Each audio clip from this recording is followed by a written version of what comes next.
Bueno, un gusto saludarlos nuevamente. Este es el mejor efecto croma que he logrado obtener con los dispositivos y los medios que existen actualmente en casa. Espero que esté adecuado a la tarea. Para la clase de hoy, siguiendo la línea de infraestructura sobre las tecnologías web, vamos a hablar un poco de lo que es la evolución de los paradigmas de programación que han sido implementados sobre la plataforma. Para lo cual nos iremos a la siguiente presentación, donde podremos ver un poco el contenido de la evolución de los paradigmas de programación, empezando con la programación o cambios de engranes, luego con la programación orientada a circuito, orientada a procedimiento, módulo, orientada a objetos y orientada a componentes, que esa es la cual nos vamos a desenvolver. Y en la segunda parte del taller vamos a ver un poco la evolución o vamos a ver un poco el tema de la infraestructura sobre la cual se levanta esta infraestructura web. ¿Ok? Recordando un poco cuando hablamos de programación, para llegar a la programación orientada al componente, vamos a hablar un poco de lo que son patrones de diseño, reutilización y algunos principios como los principios SOLID. Dentro de los patrones de diseño se debe recordar a un grupo llamado Gang of Four o la banda de los cuatro que recurrieron a lo que son los diseños y patrones en 1977, ¿no? Los patrones de diseño no hay que confundir con lo que es patrón de arquitectura o patrón estructural.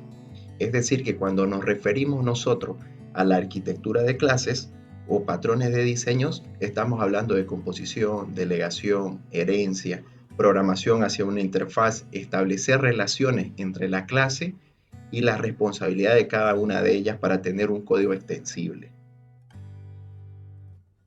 Una medida de calidad de una pieza de software es el grado que utiliza patrones de diseño, verdadero o falso. En el transcurso de todo lo que es el material van a encontrarse con pequeñas marcas o question mark, como las que nosotros podemos ver en el video. Esas necesito que sean respondidas en los foros que van a ser complementarios a este video. ¿Ok? ¿Cuáles son los principios sólidos? Seguro se deben recordar del llamado Uncle Bob y Martin Fowler, que en el libro de American Software Engineer en 1970, uno de los primeros creadores de lo que es el manifiesto ágil, en realidad los principios SOLID, Single Responsibility, Open Closed Principle, Least Code Substitution, Dependency Injection y Delimiter son los principios SOLID. Vamos solamente a repasar unos cuantos para lo que es la parte del video en sí. El principio de responsabilidad simple o single responsibility, es decir, una clase debe tener una responsabilidad propia, debe tener una cohesión blanda a nivel de métodos y debe tener algo que se llama data clone. Si yo les presento el ejemplo que ustedes tienen, donde dice cliente con esos atributos, ¿podemos decir que esta clase cumple con single responsibility? Si hablamos de single responsibility, solamente el nombre es perteneciente al cliente. Los demás atributos pertenecían a otra entidad que debería ser la entidad dirección, donde dirección tiene teléfono, ciudad y demás. Son dependientes de la dirección del cliente y un cliente puede tener n direcciones, y no como estaba representado en el anterior gráfico. Si hablamos de open close, hablamos de que esta clase está abierta o es extensible para su correspondiente crecimiento de acuerdo a funcionalidades. Entonces, ese es uno de los principios cuando estamos hablando de diseñar software y sobre todo para este software de la nube, donde queremos que este software sea extensible y sea consumible a través de un dispositivo móvil, a través de tu mismo browser. Entonces, esa es la idea de una clase open close, ¿no? En la programación orientada a componentes, lo que se requiere principalmente es esa extensibilidad, es decir, es el nuevo paso a la programación orientada a objetos. En un siguiente nivel, nosotros podemos hablar de independencia del lenguaje de programación, independencia de la ubicación, independencia de la interfaz y fácilmente configurable, ¿no? Configurabilidad. El ensamblado de componentes. Cuando hablamos de ensamblado de componentes, ¿a qué industria más o menos nos podemos remontar con el tema de ensamblado de componentes o hablar analógicamente. Si algunos pensaron en la industria automotriz, exactamente. Es un ejemplo claro del paradigma de desarrollo basado en componentes, es decir, por ejemplo, un auto es fabricado, pero tiene muchas piezas que son separadas, como es decir, el motor, la caja, el tablero y una suerte de componentes que lo ayudan como una pieza única de auto a funcionar y movilizarnos, ¿no? El famoso primer auto que nació con la idea de ensamblado de componentes fue con Henry Ford en 1913 con la conocida línea de ensamblaje para los Ford T. El ensamblado de componentes, algunos lenguajes favorecen al desarrollo orientado a componentes, es decir, son los lenguajes que implementan tres funciones primordiales: los generic, reflection y las annotations. Cuando hablamos de generic, estamos hablando de términos de clases genéricas que nos permiten, es decir, trabajar una sola interfaz de trabajo o de funcionalidad extensible a distintos tipos de objetos.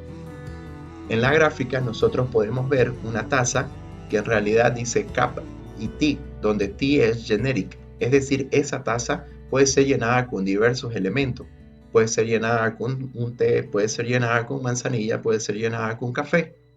De la misma idea, es poder utilizar clases reutilizables, valga la redundancia, donde nosotros podamos tener una extensibilidad, como por ejemplo el caso de una lista que ustedes pueden ver, una lista genérica, donde yo puedo utilizar esa lista genérica para cualquier objeto, lista de direcciones, lista de elementos como ser teléfonos, lista de las mismas personas, directorios, lista de ventas, reportes, etcétera, con una misma extensibilidad de que contiene una lista de cualquier tipo de objeto.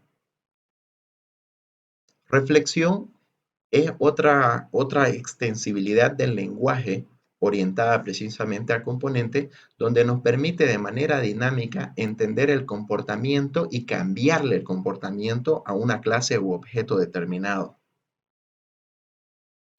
Bueno, recuerda, hasta acá hemos llegado y qué es lo que nos interesa de este contenido, que qué es un patrón,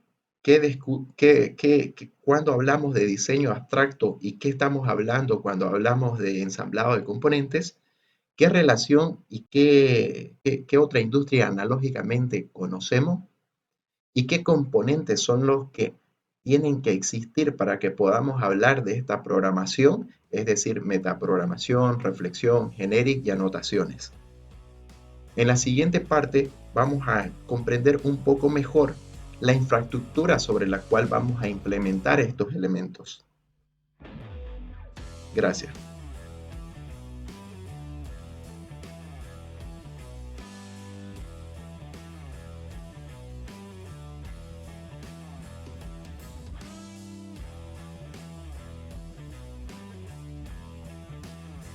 Habíamos dicho que necesitábamos unas cuantas herramientas para continuar el taller. Para poder trabajar en casa, el taller, de acuerdo a lo que hemos revisado el día de hoy, necesitamos conocer algunas herramientas como nuestro Internet Information Service. Esta herramienta nos va a ayudar a poder hostear nosotros las aplicaciones web que deseemos instalar. Otra de las herramientas que vamos a necesitar es, por supuesto, nuestro framework para nuestros sitios de tipo network. ¿Ok? Para programación les he pedido que se instalen otra herramienta que se llama Visual Studio. Estas herramientas nos van a permitir desarrollar todo lo que son nuestros proyectos web que se van a ir realizando mediante el transcurso de los talleres que vamos teniendo en los laboratorios, ¿no? Con este conjunto de herramientas vamos a poder finalizar todo lo que es el proyecto que se va a presentar en el transcurso como parte del proyecto final de las clases. Bueno, presentadas las herramientas, presentados los objetivos, me despido hasta un nuevo curso. Saludos.